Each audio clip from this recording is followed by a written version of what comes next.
ناظرین، عرب شہزادے عمران خان سے ملنے پہنچ گئے۔ عمران خان صاحب، آپ ہمارے ہیرو ہیں، ہم آپ کا ہر حال میں ساتھ دیں گے۔ عرب شہزادوں نے کپتان کے ہاتھوں کا بوسہ لے لیا۔ زمان پارک میں انتہائی جذباتی مناظر، کپتان عرب ممالک کے دلوں کی دھڑکن بن گئے۔ عمران خان کے عرب ممالک میں چرچے ہونے لگے۔ کپتان کی اسلام کے لیے کی جانے والی کوششوں نے عرب شہزادوں کو کپتان کا دیوانہ بنا دیا۔ عمران خان ہمارا ہیرو ہے، اس کا ہر حال میں ساتھ دیں گے۔ عمران خان کے چاہنے والے میدان میں آ گئے، کپتان پر گولی چلانے والے بڑی مشکل میں پھنس گئے۔ دوستو، عمران خان نہ صرف پاکستان کے لیڈر ہیں، اب تو ان کی پوری دنیا دیوانی ہے۔ جب سے عمران خان پاکستان کے وزیر اعظم بنے تھے، یوں لگتا تھا کہ مسلم دنیا کو بھی ایک نیا لیڈر مل گیا ہو جو اسلام کی آواز ساری دنیا میں بلند کر رہا ہے۔ عمران خان کے جیسے اسلام کا مقدمہ عالمی دنیا کے سامنے لڑا ہے، ایسے آج کے وقت تک کوئی نہیں لڑ سکا۔ ہم نے دیکھا کہ اردگان بھی عمران خان کا ماتھا چومنے پر مجبور ہو گئے۔ عمران خان کے اسلام کے لیے کی جانے والے کاموں نے عرب دنیا کو بھی ان کا دیوانہ بنا دیا ہے۔ اب جب عمران خان کو گولی لگی ہے، ایسے عرب شہزادے ان کے پاس پہنچ گئے اور ان کے ہاتھ چومے ہیں، اور یہ بہت جذباتی مناظر تھے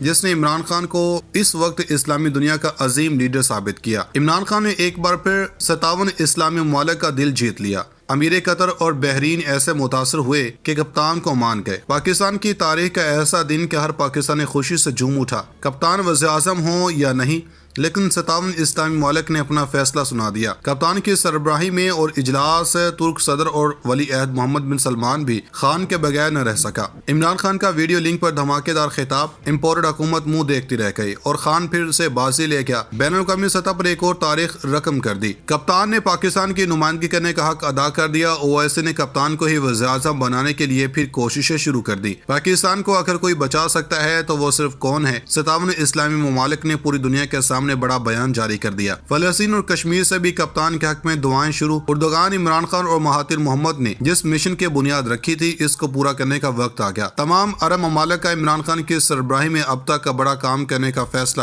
لانگ مارچ میں کیا بڑی پیشرفت ہو سکتی ہے؟ ایک جانب عمران خان کے بیٹے اور دوسری جانب 57 اسلامی ممالک کا عمران خان صاحب کے ساتھ اتحاد، آخر کیا ہونے والا ہے؟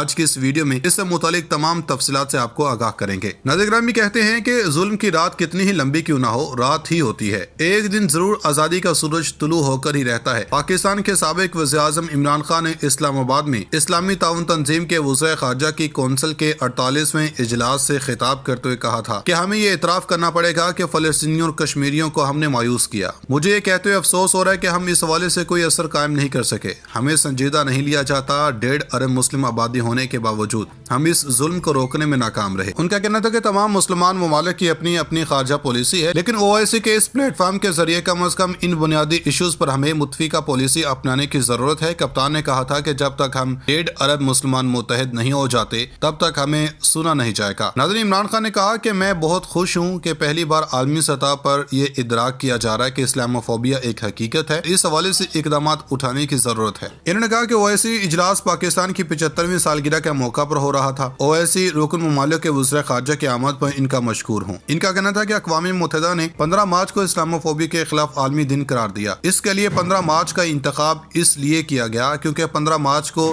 نیوزی لینڈ میں ایک مسلح شخص نے مسجد میں داخل ہو کر 50 مسلمانوں کو شہید کیا۔ اس نے ایسا اس لیے کیا کیونکہ اس کے نزدیک تمام مسلمان دہشت گرد ہیں۔ عمران خان نے کہا کہ مذہب کا دہشت گردی سے کوئی تعلق نہیں، لیکن 9/11 کے بعد دنیا بھر میں اسلاموفوبیا بڑھتے ہوئے دیکھا۔ اسلام اور مسلمانوں کو دہشت گردی سے جوڑ دیا گیا۔ بہت معذرت کے ساتھ میں کہوں گا کہ اس کے ذمہ دار ہم خود تھے، کیونکہ اس بیانیہ کا توڑ کرنے کے لیے ہم نے اقدامات نہیں اٹھائے۔ انہوں نے کہا کہ مسلم ممالک کو اس حوالے سے آواز بلند کرنی چاہیے تھی۔ دنیا کو یہ سمجھانے کی ضرورت تھی کہ دہشت گردی کا تعلق کسی مذہب سے نہیں ہوتا۔ ان کا کہنا تھا کہ اس وقت مسلم ممالک کے حکمرانوں نے اس پر ٹھوس موقف اختیار کرنے کے بجائے اپنے آپ کو روشن خیال اور اعتدال پسند قرار دیا۔ ہمارے اس وقت کے سربراہ مملکت کی جانب سے انلائٹنڈ ماڈریشن یعنی کہ روشن خیال جدید کا نعرہ لگایا گیا۔ میں خود کئی لوگوں سے بہتر انگریزی جانتا ہوں، لیکن اس اصطلاح کا مطلب میں بھی آج تک نہیں سمجھ سکا۔ انہوں نے کہا کہ روشن خیالی کا نعرہ محض مغرب کو مطمئن کرنے کے لیے لگایا گیا۔ اسلام تو صرف ایک ہی ہے، لیکن دنیا کی ہر کمیونٹی میں ہر طرح کے لوگ ہوتے ہیں۔ نیوزی لینڈ میں مسجد پر حملہ کرنے والا بھی ان کے معاشرے کا ہی ایک حصہ تھا اگر دنیا کی کسی اور کمیونٹی کو اس طرح دہشت گردی سے نہیں جوڑا گیا۔ ناظرین گرامی، پاکستان تحریک انصاف کے رہنما فواد چودھری نے حکومت پر تنقید کرتے ہوئے کہا کہ اگر وفاقی حکومت سوچ رہی ہے کہ ملک میں مارشل لا لگ جائے اور الیکشن نہ ہو تو ایسا نہیں ہو سکتا۔ نواز شریف منصوبے کے تحت مارشل لا لگا کر پاکستان کی فوج اور اداروں کو خراب کرنا چاہتے ہیں۔ لاہور میں میڈیا سے گفتگو کرتے ہوئے فواد چودھری نے کہا کہ پاکستان کی تاریخ میں ہم نے بدترین مارشل لا دیکھے، لیکن گزشتہ 6 ماہ میں جو ہوا اس کی تاریخ میں کوئی مثال نہیں ملتی۔ ان کا کہنا تھا کہ 6 ماہ میں ملک میں گرفتاریاں ہوئیں، سیاسی لوگوں کو برہنہ کر کے مارا گیا، صحافیوں کا بہیمانہ قتل کیا گیا، میڈیا کے اداروں کو دھمکیاں دے کر بند کر دیا گیا، پاکستان کی سب سے بڑی پارٹی پی ٹی آئی کے چیئرمین کے خلاف منصوبے کے تحت قاتلانہ حملہ کیا گیا۔ فواد چودھری نے کہا کہ 6 ماہ میں 3 بڑے واقعات ہوئے، جن میں پہلا عمران خان پر قاتلانہ حملہ ہوا اور 3 روز تک واقعے کی ایف آئی آر تک درج نہیں ہو سکی۔ صحافی ارشد شریف کو قتل کیا گیا، ان کی والدہ اپنے بیٹے کی پوسٹ مارٹم رپورٹ کے لیے در بدر ٹھوکریں کھاتی رہی، اعظم سواتی کو ان کی رہائش گاہ سے گرفتار کیا گیا، پوتے پوتیوں کے سامنے تھپڑ مارے گئے اور آج تک انہیں انصاف نہیں مل سکا۔ اس کے بعد ان کی قابل اعتراض ویڈیوز بھیج دی گئیں اور ان تمام معاملات پر اسٹیبلشمنٹ اور عدلیہ خاموش رہی۔ ان کا کہنا تھا کہ اسٹیبلشمنٹ اور عدلیہ میں جو 50 لوگ بیٹھے ہیں ان کا پاکستان کے حالیہ واقعات سے کوئی تعلق نہیں ہے، یہ پاکستان ہے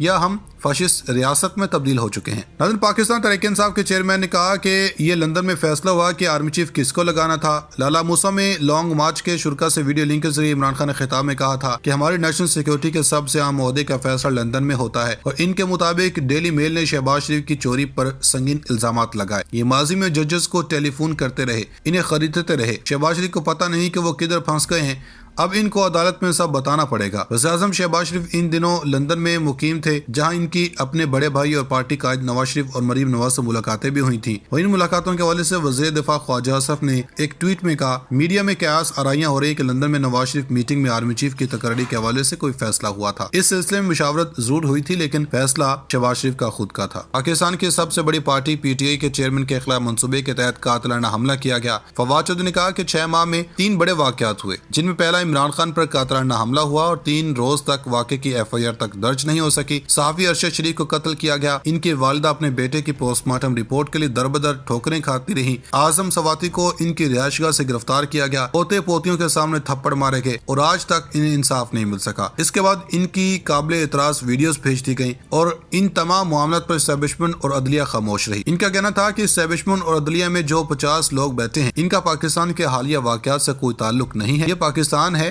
یا ہم فاشسٹ ریاست میں تبدیل ہو چکے ہیں۔ ناظرین، پاکستان تحریک انصاف کے چیئرمین نے کہا کہ یہ لندن میں فیصلہ ہوا کہ آرمی چیف کس کو لگانا تھا۔ لالا موسیٰ میں لانگ مارچ کے شرکا سے ویڈیو لنک کے ذریعے عمران خان نے خطاب میں کہا تھا کہ ہماری نیشنل سیکیورٹی کے سب سے اہم عہدے کا فیصلہ لندن میں ہوتا ہے، اور ان کے مطابق ڈیلی میل نے شہباز شریف کی چوری پر سنگین الزامات لگائے۔ یہ ماضی میں ججز کو ٹیلی فون کرتے رہے، انہیں خریدتے رہے، شہباز شریف کو پتہ نہیں کہ وہ کدھر پھنس گئے ہیں، اب ان کو عدالت میں سب بتانا پڑے گا۔ وزیر اعظم شہباز شریف ان دنوں لندن میں مقیم تھے، جہاں ان کی اپنے بڑے بھائی اور پارٹی قائد نواز شریف اور مریم نواز سے ملاقاتیں بھی ہوئی تھیں، اور ان ملاقاتوں کے حوالے سے وزیر دفاع خواجہ اصف نے ایک ٹویٹ میں کہا، میڈیا میں قیاس آرائیاں ہو رہی کہ لندن میں نواز شریف میٹنگ میں آرمی چیف کی تقرری کے حوالے سے کوئی فیصلہ ہوا تھا۔ اس سلسلے میں مشاورت ضرور ہوئی تھی، لیکن فیصلہ شہباز شریف کا خود کا تھا۔